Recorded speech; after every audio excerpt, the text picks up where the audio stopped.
Saviez-vous que l'une des injustices les plus courantes dans les foyers aujourd'hui est souvent passée sous silence? Certains maris s'approprient l'argent de leur épouse de manière illégitime, en contradiction totale avec les enseignements de l'islam. Dans cette vidéo, nous allons explorer cette problématique éclairée par les textes du Coran et de la Sunna afin de comprendre les droits de la femme sur ses biens et comment préserver l'harmonie dans le couple.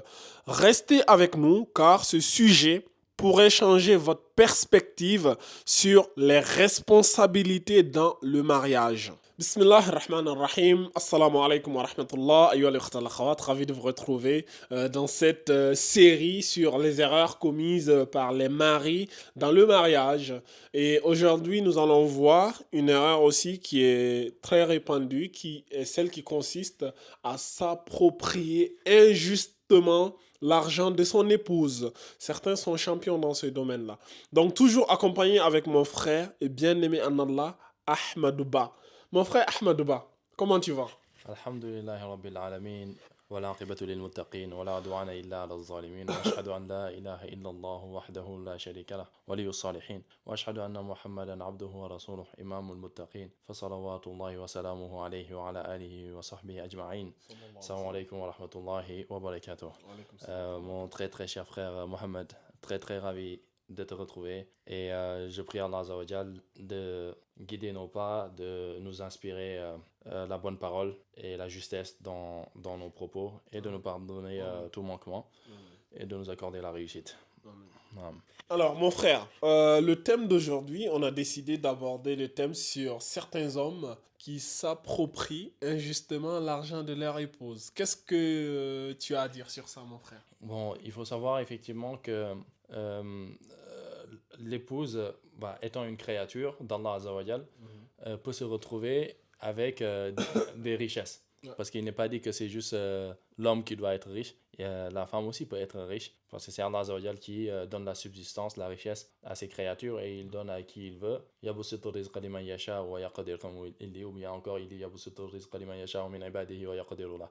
Et c'est lui qui élargit la subsistance à qui il veut parmi ses serviteurs et aussi c'est lui qui restreint à qui il veut. Donc quand l'épouse par volonté d'Allah Azza wa Jal a des biens matériels, le mari se doit de se contenter lui de ce qu'il a et de ne toucher à cet argent que par autorisation de son épouse. Parce que s'il ne le fait pas, il transgresse, il est injuste. Et c'est les différentes manières souvent que certains maris ont pour s'approprier injustement de l'argent de leur épouse. Ce sont des comportements illicites et injustes, comme le fait de la menacer de divorcer si jamais elle n'accepte pas de lui remettre l'argent, ce qui est gravissime et ce qui est interdit.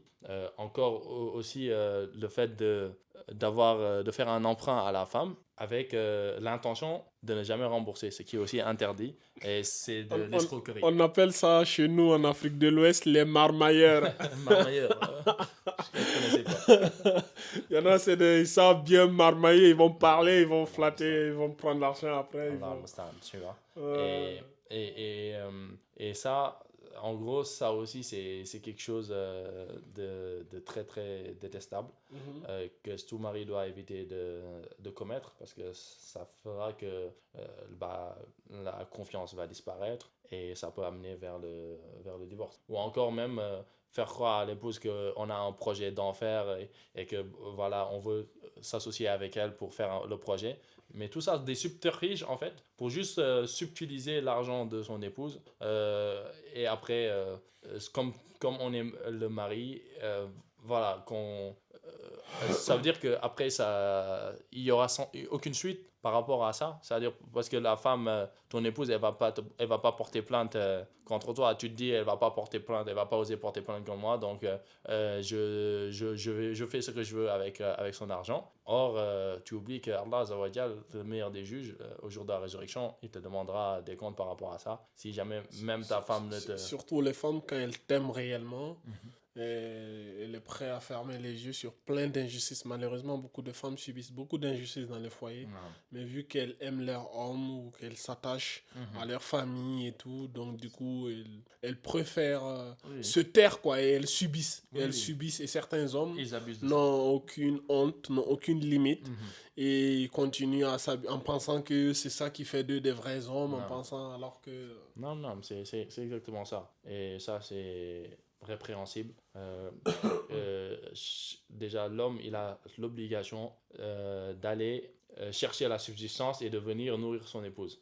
Certes, le prophète sallallahu alayhi wa sallam avait dit qu'on épouse une Une femme femme pour quatre quatre, choses. ouais. Voilà. Et parmi ces quatre choses, le fait pour sa richesse. Ouais. Mais en aucun cas, cela n'impliquait que la personne Que tu t'accapares de ouais, ses que biens, tu quoi. t'accapares de ses biens. Non, c'est juste, ça peut être une des raisons, c'est-à-dire que c'est une raison parmi les raisons pour lesquelles on épouse une femme et que ça peut aussi créer le prestige. Le prophète sallallahu alayhi wa sallam, il avait une épouse qui était riche. En Khadija. l'occurrence, Khadija, radiyallahu anha, notre mère Khadija. Et pourtant, notre prophète sallallahu alayhi wa sallam, il travaillait pour elle. À un moment donné, lors du mariage, le prophète sallallahu alayhi wa sallam lui a donné beaucoup de cadeaux, mais sorti de sa richesse à lui, sallallahu alayhi wa sallam. Donc, il n'a pas regardé ce que Khadija avait ou ce qu'elle n'avait pas. Et lui, il a juste fait son devoir. Donc, le mari se doit de ne pas oublier ses devoirs vis-à-vis de son épouse, qui a beaucoup de droits sur lui, dont le principal qui est le fait de dépenser pour elle, de lui trouver un logement, askinuhunna min haythu sakantum, faites-les habiter là où vous habitez, ainsi de suite, lui pourvoir sa subsistance. Donc tout ça, c'est sur le dos du mari, c'est sa responsabilité. Donc voilà, grosso modo, mon frère, par rapport à ça. Donc peut-être qu'on va aborder les principes islamiques sur comment l'islam voit l'argent de l'épouse, comment l'épouse Alors, doit qu'est-ce qu'on peut l'utiliser. dire sur ce sujet-là? Ouais. Quels sont les droits de l'époux sur son argent? Est-ce que l'argent de la femme, ça l'appartient?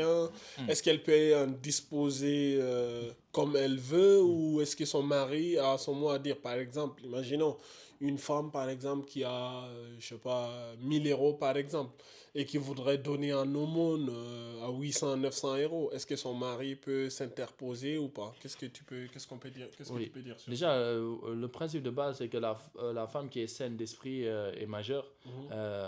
elle a la liberté comment dire, de disposer de sa richesse comme elle le veut. Mhm.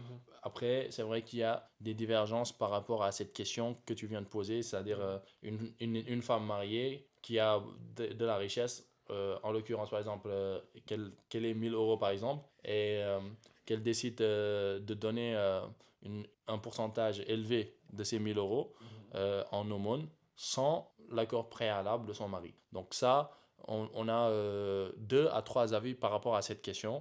Donc je te laisse déjà développer un des avis par rapport à cette question. Alors, le premier avis qu'on peut dire ici, c'est, comme tu l'as dit, à partir du moment où elle est majeure, saine d'esprit, les savants disent que elle est libre, elle a la liberté totale de faire ce qu'elle veut avec son argent. Maintenant, il y a un autre avis sur lequel où il y a certaines divergences. Certains savants vont dire que la femme, elle peut pas dépenser plus du tiers de l'argent. Si l'argent qu'elle veut dépenser en aumône, par exemple, ou si elle veut donner, si ça dépasse le tiers, Oui. il faut qu'elle en parle au préalable Oui, quel est avec, l'accord du voilà, mari. avec son mari. Mhm.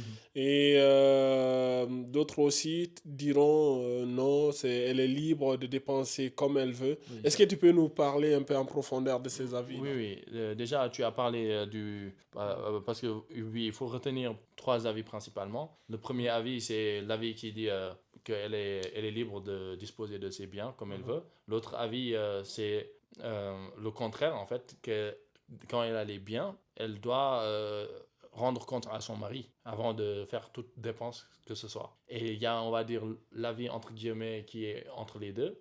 C'est l'avis que tu as énoncé qui est lorsque elle peut en disposer comme elle veut, mais quand ça commence à dépasser les 1 tiers, là, à ce moment-là, elle doit d'abord consulter son mari et avoir l'accord préalable de son mari. Et tous ces avis-là, en tout cas les deux principaux là, ont des preuves dans la sunna. Donc peut-être tu peux revenir sur les hadiths qui parlent de ces avis. C'est-à-dire par exemple l'avis qui dit que la femme peut disposer de son argent comme elle veut, c'est-à-dire qu'elle peut faire l'aumône sans, qu'elle peut par exemple l'utiliser pour faire l'aumône ou quelque chose que ce soit, sans forcément avoir l'aval de son mari. Non, d'abord, moi j'aimerais d'abord donner le hadith Mhm. qui va, par exemple, on a le hadith de Ka'b. Mhm. Ka'b ibn Malik au Khaira, la femme de Ka'b ibn Malik, elle a Mhm. voulu faire un aumône, une aumône plutôt au messager d'Allah sallallahu alayhi wa sallam en Sans la donnant sang. certains de ses bijoux. Et Mhm. le messager d'Allah sallallahu alayhi wa sallam lui a demandé est-ce qu'elle a demandé l'autorisation à son mari Mhm. pour donner cela. Il a dit oui. Le messager d'Allah sallallahu alayhi wa sallam a fait appeler son mari Ka'b. Mhm. Il lui demandait est-ce qu'elle a vraiment donné, il a vraiment donné l'autorisation à sa femme de donner. Il a dit oui. À ce moment, le messager d'Allah a accepté le don. Donc dans ce hadith, et certains savants citent ce hadith pour dire que voilà, comme quoi la femme n'a pas le droit de donner en aumône avant d'avoir l'autorisation de son mari. Mhm. Maintenant, il y a aussi un autre hadith qui dit que la femme, elle est libre de donner son argent comme il veut et tire. La preuve de cela, c'était le jour de la Eid. Mhm. Et le messager d'Allah, sallallahu alayhi wa Sallallahu alayhi sallam, wa sallam. dans la mosquée, il a fait un rappel aux femmes et il les a dit de faire beaucoup d'aumônes parce que le jour du jugement dernier, il y aura beaucoup de femmes qui vont aller en enfer. Et une Mhm. femme a demandé pourquoi. Et Rasulallah a dit parce que malheureusement, certains sont très ingrats. Ah, Elles ne sont pas très reconnaissantes. envers le mari. Et les femmes, elles ont pris les bijoux qu'elles avaient, elles ont donné en Ouais, sur aumône. le coup. Sur le coup, elles n'ont pas eu besoin d'aller chercher l'autorisation de leur mari et tout, Mhm. donc elles ont donné. Donc mon frère, Mhm. au vu de ces textes-là, qu'est-ce que toi tu peux tirer comme une synthèse? Bah, Tu peux faire une la, synthèse. la synthèse, en fait, finalement, ça rentre un peu dans le bon sens aussi. Comme on est un couple, Mhm. la moindre des choses, que ce soit pour le mari ou la femme, c'est de se consulter et de ne pas avoir de tabou, que l'argent ne soit pas un tabou, parce que Mhm. l'argent, s'il est un tabou dans un couple, c'est qu'il y a un problème. Et donc, que l'argent ne soit pas un tabou et que les gens puissent en discuter Mhm. librement et que la femme puisse dire à son mari avant de faire des dépenses et que son mari aussi ne soit pas aveuglé ou qu'il n'ait pas, qu'il soit pas, comment le dire encore, qu'il ne veuille pas s'accaparer de l'argent de son épouse. Parce qu'il y a aussi certains comportements qui poussent à certaines réactions. Si tu montres à ton épouse que ton argent m'intéresse, bah après c'est normal aussi qu'elle puisse se cacher pour en faire ce qu'elle veut et sans te rendre compte. Donc le mari et la femme doivent discuter, doivent échanger par rapport à leurs dépenses, à ce qu'ils font de leur argent et trouver chacun conseillant l'autre quoi. Ouais, je pense que Mm. même pour un homme, Mm. si c'est pour donner un aumône, si c'est des sommes dérisoires, tu veux donner 10 euros, 15 euros, des petites sommes, ça tranquille. Mais à partir du moment où c'est une grosse somme d'argent qui rentre en jeu, Mm. l'idéal c'est toujours d'avoir une conversation dans le couple. C'est vrai. C'est vrai, on voit l'histoire des compagnons où les Abou Bakr ils donnaient toute leur fortune, les Omar ils donnaient la moitié de leur fortune. Mais c'est une autre époque, c'est des gens, on peut pas. Nous, on est très loin de ces gens-là et on a des réalités très différentes. Mm. Donc, on n'a pas leur épouse, on n'a pas leur foi, leur yakin. Donc, si ta femme n'est pas comme la femme d'Abak et tu prends tout l'argent, tu donnes un aumône, tu reviens à la maison, mon frère, ça va chauffer. Donc, après, tu vas dire, mais c'est la sunna, j'ai fait la sunna, mon frère. Il faut toujours en discuter. Parce qu'on vit dans des sociétés très difficiles où Mm. aujourd'hui l'argent, on peut plus rien faire sans argent malheureusement. Que tu vis, même quand tu meurs, malheureusement aujourd'hui, Mm. l'argent c'est toujours un principal souci. Il Mm. faut de l'argent pour l'enterrement et tout, surtout dans les sociétés occidentales où ça ne rigole pas. Mm. Donc, toujours un dialogue, c'est toujours important quoi, dans le couple. C'est En ça. parler, j'aimerais faire ça avec l'argent, qu'est-ce que tu en penses, qu'est-ce que. Voilà. Ça, c'est un couple sain. Mhm.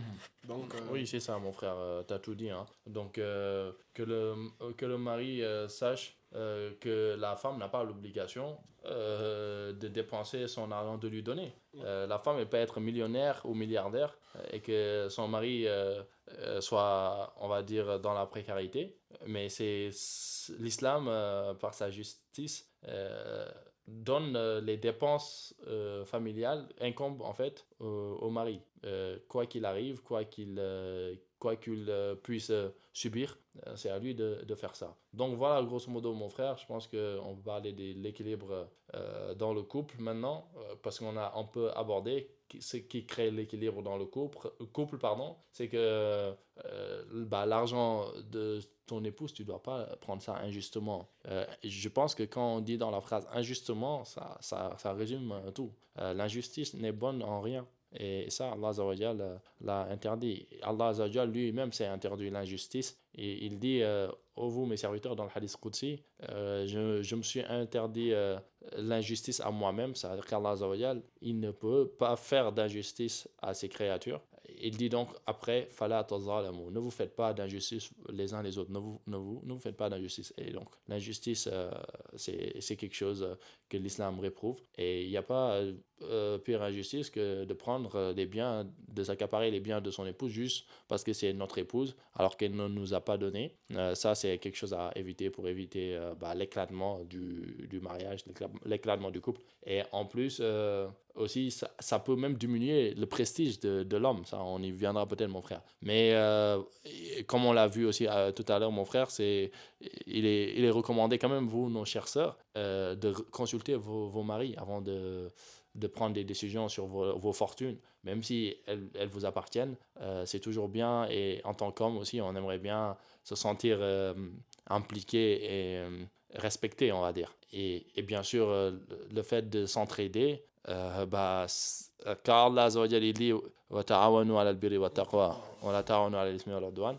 Entraidez-vous dans le bien et la piété et ne vous entraidez pas dans la transgression et la désobéissance. Je pense que ce verset, non seulement il s'applique aux croyants entre eux, mais à plus forte raison entre un homme et une femme. On avait parlé de l'habit, que l'homme était un habit pour la femme et que la femme était un habit pour l'homme. Et donc, ça va vraiment renforcer les liens, ça va renforcer l'unité. Donc, que chacun garde ça à l'esprit, quoi, mon frère. Donc, en tout cas, je pense que tu as fait le tour du problème, hein.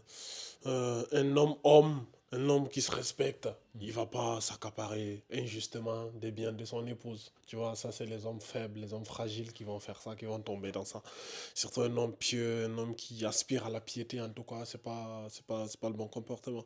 L'homme, au contraire, il se bat, il fait tout pour mettre son épouse dans les meilleures conditions, dans les meilleures dispositions. C'est ça, un homme. C'est comme ça, nous, en tout cas, on a été éduqués. Même, on met l'islam, même si on ne suit même pas les textes islamiques, même dans nos cultures et nos traditions africaines, tu vois, dans les villages les plus reculés, les hommes qui ne sont même pas encore musulmans, mais ils vont te dire, écoute, c'est l'homme qui doit se battre pour mettre. Tu sais, on a une expression chez nous, on dit, on reconnaît la valeur d'un homme à travers sa femme.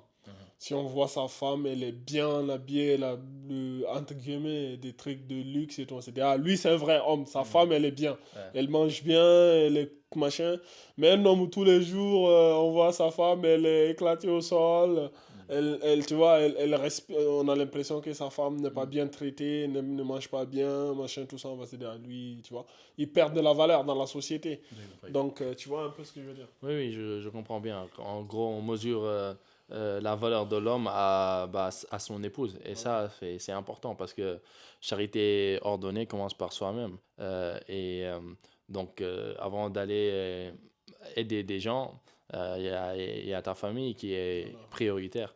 Et donc, voilà, je pense que quand on est croyant, quand on croit en Allah et au jour dernier, quand on croit en Allah et au prophète sallallahu alayhi wa sallam, avec tous les hadiths qu'on vient de citer, on sait maintenant que le danger, enfin, bon, ça, les hadiths, c'est vrai que ça parlait plus de est-ce que la femme peut donner son argent ou pas, mais ce que je veux dire, c'est que on sait que c'est à nous de nourrir notre épouse, qui qu'elle soit. Même si c'était la femme la plus riche au monde, c'est à toi de gérer ton épouse, gérer ton foyer, c'est à toi d'amener les dépenses quotidiennes. Et après, si elle te donne, là, à ce moment-là, il y a aucun mal. Et bien sûr, si elle voit en toi de la rectitude et que tu fais des efforts, je ne vois pas pourquoi une femme pieuse ne donnerait pas de son argent à son mari. Parce que finalement, que son mari soit à l'aise, c'est-à-dire que si son mari se sent bien, forcément, elle aussi, elle va se sentir bien. Donc, une femme raisonnable qui est saine d'esprit, normalement, elle ne va pas attendre qu'on lui dise bah, donne de ton argent pour qu'elle en donne. Donne de ton argent surtout à ton mari, quoi. Donc voilà, et il faut que les gens ils aient ce qu'on appelle al-qana'a, c'est-à-dire le fait d'être satisfait de ce qu'on a, de se suffire de ce qu'on a. Et le prophète sallallahu alayhi wa sallam, il disait l'être humain, le fils d'Adam, s'il avait une montagne d'or, il en souhaiterait une autre. Et rien ne remplira le fils d'Adam si ce n'est le sable. En gros, nous autres êtres humains, nous tous, on est comme ça. Et on a des objectifs et une fois qu'on les atteint, on a d'autres objectifs, ainsi de suite. Or, en tant que croyant, on ne doit pas suivre ce rythme effréné dans lequel nous entraîne, on va dire un peu. Il y a un peu le capitalisme aussi qui nous entraîne dans ça et qui fait que on se pose plus les bonnes questions et on n'essaye plus à s'entraîner à se suffire de ce qu'on a et à regarder, comme le professeur Sam nous l'avait enseigné, à regarder ceux qui n'ont pas ce qu'on a en fait, ceux qui sont défavorisés, enfin ceux qui n'ont pas les bienfaits que nous avons dans la dunya, et Allah sait qu'il y en a beaucoup. Il y a beaucoup de gens qui n'ont pas forcément les bienfaits que vous avez. Donc soyez reconnaissants plutôt de ces bienfaits et demandez à Allah de vous rajouter. C'est aussi simple que ça. Voilà mon frère. Bon, merci beaucoup mon frère. Je pense qu'on a fait le tour du problème, le tour du sujet. Donc mes frères et sœurs, c'est vraiment un comportement à éviter, le fait de s'accaparer injustement les biens de son épouse. J'espère que ce sera bénéfique pour vous. Et je vous réinvite toujours à venir vous inscrire à la madrasa digitale afin d'apprendre à lire le Coran, apprendre la langue arabe et apprendre le vocabulaire, la conjugaison, la grammaire, etc., etc., etc., apprendre votre dîne. Et inscrivez vos enfants aussi. On se donne rendez-vous très prochainement dans la prochaine vidéo. Nous allons continuer cette longue série bénéfique, Inch'Allah ta'ala. Alhamdulillahi Rabbil Alamin. Sallallahu ala nabina Muhammad wa ala alihi wa sahbihi wa man ittaba'ahum bi ihsanin ila yawmiddin.